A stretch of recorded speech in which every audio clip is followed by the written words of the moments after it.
La problématique de Clean Sky est donc d'adresser la problématique environnementale liée justement à l'aéronautique, avec pour objectif de développer les technologies du futur pour les prochains aéronefs à horizon 2025-2030, qui permettront d'améliorer significativement la problématique environnementale en termes de réduction des émissions CO2, de réduction des émissions de NOx, mais également de réduction du bruit avoisinant autour des aéroports.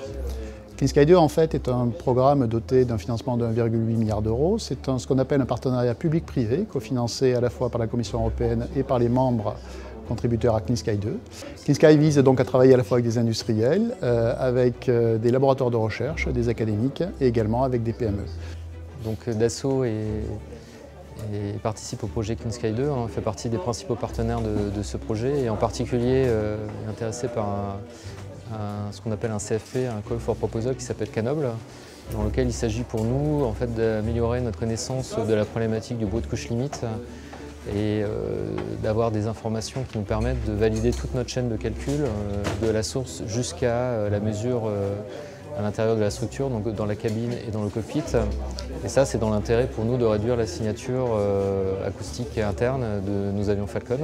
Ce projet donc, qui a été lancé à l'origine en 2015 et qui a été remporté donc, par un consortium qui est composé à la fois de Vibratech, qui est une PME innovante située dans la région de Lyon, une association avec l'École centrale de Lyon, et également en fait, avec la soufflerie S2A située en région parisienne.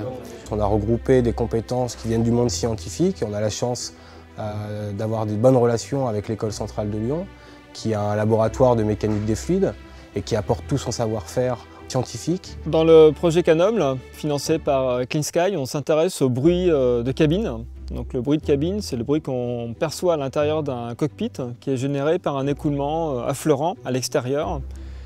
Et la source principale de ce bruit, c'est essentiellement la couche limite.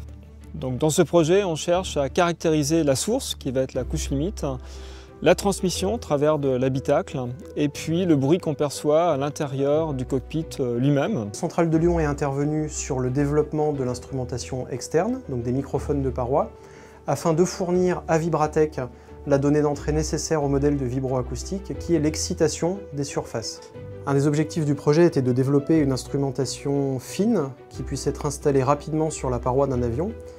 Et pour cela, nous avons utilisé des cartes électroniques dans lesquelles sont intégrés des microphones numériques.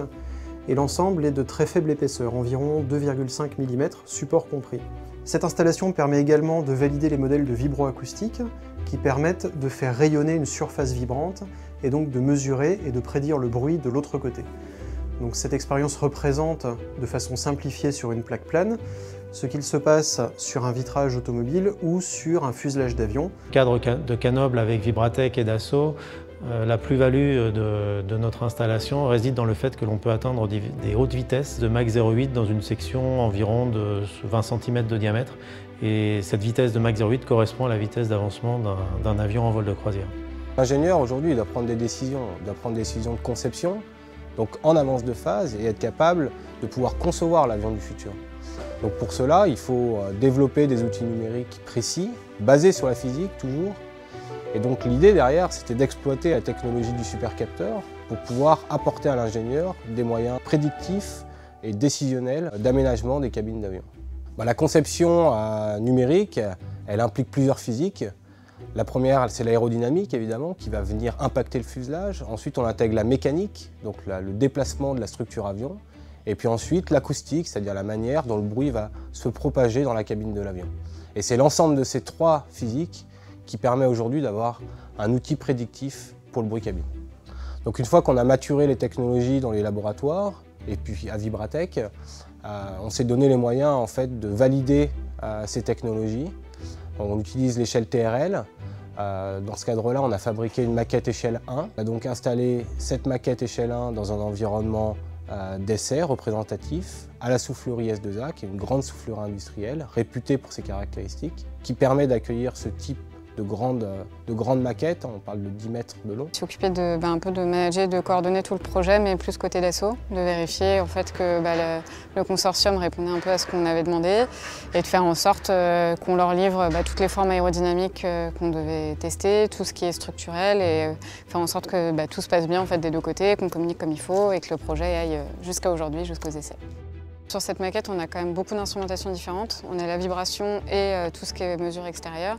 Donc c'est de faire en sorte que toutes les acquisitions et toutes les personnes qui travaillent sur la maquette arrivent à se coordonner en même temps. Il y a différentes phases, il y a des phases d'installation, des installations, on a des phases de vérification, de ce qu'on appelle des phases de repeat, c'est-à-dire s'assurer que d'un essai à un autre, on a bien une stabilité dans la mesure.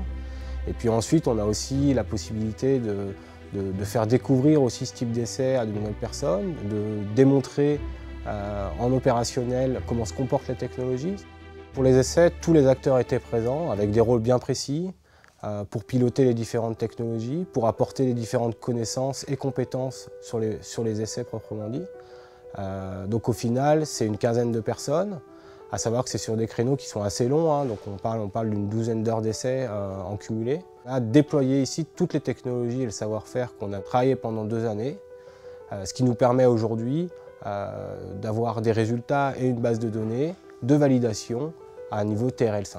Aujourd'hui, Canoble, à la fois, c'est les personnes qui portent le projet, une PME innovante, un laboratoire de recherche, une soufflerie. C'est une association entre ces acteurs-là et également un grand donneur d'ordre qui est Dassault Aviation. Et donc, c'est le potentiel d'innovation et d'exploitation pour les prochaines générations d'avions. L'intérêt principal du projet pour nous, c'est vraiment de valider du début jusqu'à la fin, de la source jusqu'à la réception ou le bruit qui est rayonné en cabine, toute la chaîne de prédiction et de calcul associée. Et ça, c'est une première dans ce projet. Tous ces projets sont nécessairement de nature collaborative. On voit qu'on fait appel à des disciplines qui sont très différentes, on a besoin d'experts dans des domaines qui sont vraiment très complémentaires. Le positionnement de Vibratech, c'est vraiment de garder l'agilité de la PME, accompagner nos laboratoires pour qu'ils puissent continuer à travailler scientifiquement sur ces concepts. Donc Vibratech va continuer évidemment à coordonner le sujet, à discuter avec les partenaires industriels, mais aussi à développer le marché. L'objectif, c'est vraiment d'aller attaquer nos marchés de l'automobile, du ferroviaire et de l'aéronautique avec ces nouvelles technologies, avec ces nouveaux moyens digitaux, pour pouvoir ensuite répondre à la problématique d'aujourd'hui. Et puis il y a les enjeux de demain, donc il va falloir continuer à maturer le produit. Notamment, on sait très bien que l'objectif, c'est d'aller en vol maintenant. Et donc on a besoin encore de monter en maturité sur nos technologies.